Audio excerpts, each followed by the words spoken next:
Assalamualaikum warahmatullahi wabarakatuh. Alhamdulillahirrahmanirrahim. Puji syukur kita kepada Allah Subhanahu wa Ta'ala, yang mana kita masih diberi kesehatan dan kesempatan hidup sampai saat sekarang ini.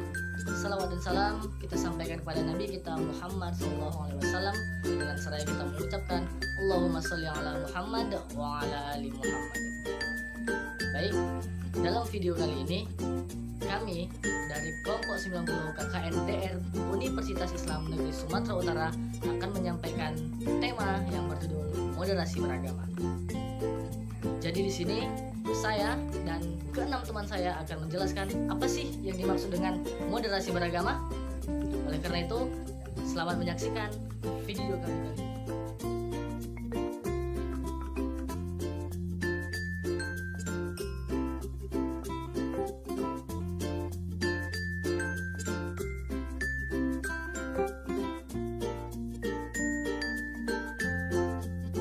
Saya bahas adalah pengertian moderasi beragama.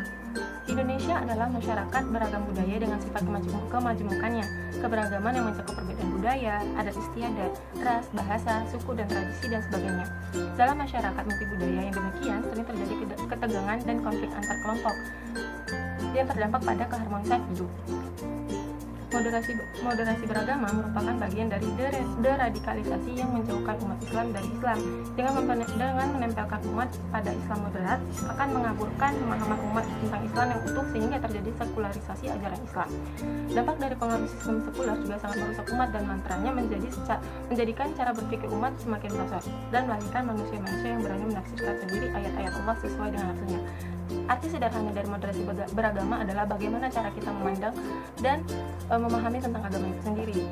Selain itu, secara sederhana moderasi beragama ini dapat diartikan sebagai toleransi terhadap antar budaya, antar suku, antar ras, dan antar agama, sehingga agama satu dengan yang lainnya dapat saling menghormati tanpa memandang perbedaan yang ada.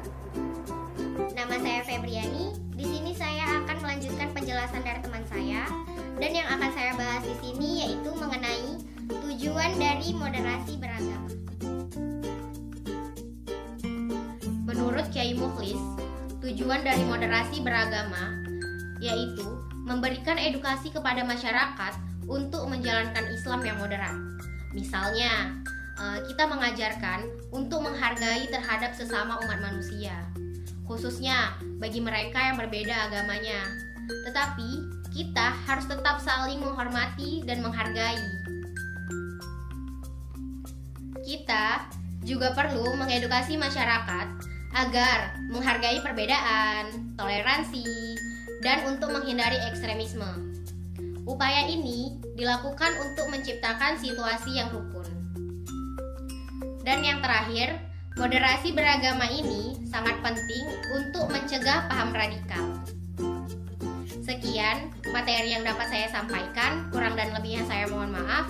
Saya kembalikan kepada teman saya yang akan melanjutkan pembahasan selanjutnya. Perkenalkan, saya Rizky Kurniawan. Di sini saya akan menjelaskan tentang manfaat moderasi beragama. Sebelum saya menjelaskan tentang manfaat moderasi beragama, saya akan terlebih dahulu menjelaskan sedikit definisi tentang moderasi beragama. Moderasi beragama ialah sebuah saling menghargai antar umat beragama lainnya. Kita sebagai umat beragama harus saling menghargai umat agama lainnya. Selain menghargai agama sendiri, kita harus bisa juga menghargai agama lain. Jadi, itulah sedikit penjelasan definisi dari moderasi beragama. Kemudian, manfaat dari moderasi beragama ialah pengajaran agama yang dipahami oleh seseorang bukan hanya sebagai menjadikan diri kita untuk menjadi soleh dan soleha, akan tetapi bagaimana diri kita untuk memahami dan menghargai antar umat beragama lainnya. Moderasi beragama di sini untuk menjadi penanggung jawab di dalam diri kita, sebagaimana kita menghargai agama lainnya. Oleh karena itu, kita kita sebagai umat beragama harus tetap saling menghargai agama lain. Manfaat moderasi beragama lainnya, kita terlebih dahulu harus memahami agama kita sendiri. Jika kita sudah memahami agama kita sendiri, baru kita bisa untuk menghargai agama yang lain.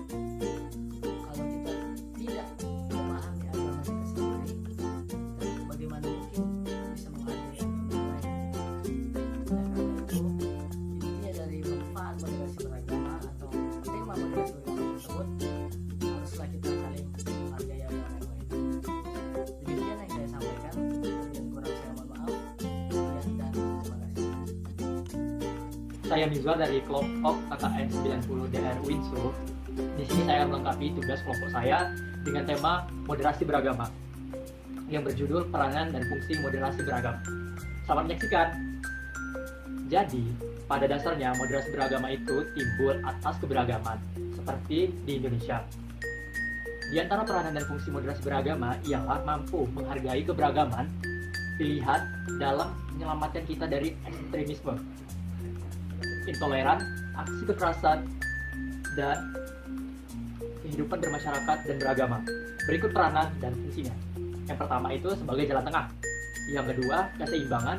Yang ketiga, lurus dan tegas. Keempat, toleransi. Kelima, egaliter. Keenam, musyawarah. Ketujuh, reformasi. Kedelapan, mendahulukan prioritas. Dan yang terakhir, dinamis dan inovatif. Oke, demikianlah penjelasan mengenai tema moderasi beragama dengan judul peranan dan fungsi moderasi beragama. Apabila ada yang keliru, bisa mohon koreksinya di kolom komentar. Assalamualaikum warahmatullahi wabarakatuh. Lestari Wulandari. Di sini saya akan melanjutkan penjelasan dari teman saya. Dan di sini saya ingin menjelaskan salah satu contoh dari moderasi beragama. Salah satu contoh dari moderasi beragama adalah sikap untuk saling menghargai satu sama lain. Di mana sikap untuk saling menghargai satu sama lain itu sangatlah penting, apalagi kita sebagai umat beragama. Dan di Indonesia, sikap untuk saling menghargai itu sangatlah penting karena kan yang kita ketahui di Indonesia itu kaya akan keanekaragaman, seperti keanekaragaman agama, budaya, ras, suku, dan bahasa. Selain sikap untuk saling menghormati dan menghargai, kita juga harus menjunjung tinggi sikap keadilan tanpa harus memandang latar belakangnya. Seperti yang telah dijelaskan dalam surah Al-Mumtanah ayat 8, yang artinya Allah telah mengingatkan kita untuk saling menghormati antar sesama. Jadi intinya kita harus bisa saling menghargai satu sama lain. Kita tidak boleh membeda-bedakan antar sesama agar tidak terjadi perpecahan di antara umat beragama. Saya Siti Sarah Sumasabila akan menjelaskan tentang pentingnya sikap moderasi beragama. Indonesia adalah masyarakat beragam budaya dengan sifat kemajemukannya. Keberagaman ini mencakup adat, ras, tradisi, suku, dan sebagainya. Perkembangan keberagaman di Indonesia, hal ini menjadi potensi utama dalam menjaga persatuan bangsa. Hal ini mengacu pada jargon Indonesia, yaitu Bhinneka Tunggal Ika, yang menjadi salah satu acuan untuk mempertahankan kesatuan bangsa. Mengapa moderasi agama begitu perlu? 1. Perbedaan adalah sunnah. 2. Keberagaman adalah fitrah bangsa. 3. Pancasila adalah cerminan masyarakat. Saya Nurlela Hasibuan akan menjelaskan pengaplikasian moderasi beragama dalam kehidupan masyarakat. Adapun pengaplikasian moderasi beragama dalam kehidupan masyarakat, yang pertama toleransi, yaitu mengakui dan menghormati perbedaan, baik dalam aspek keagamaan dan berbagai aspek kehidupan lainnya. Yang kedua musyawarah, yaitu setiap persoalan diselesaikan dengan jalan musyawarah untuk mencapai mufakat dengan prinsip menempatkan kemaslahatan di atas segalanya. Yang ketiga, mengambil jalan tengah, yaitu pemahaman dan pengalaman yang tidak berlebih-lebihan dalam beragama dan mengurangi ajaran agama. Demikianlah yang kami sampaikan. Semoga bermanfaat bagi kita semua dan menambah wawasan bagi kita semua. Apabila ada kesalahan, mohon koreksinya ya di kolom komentar. Jangan lupa like, comment, and subscribe ya. Assalamualaikum warahmatullahi wabarakatuh.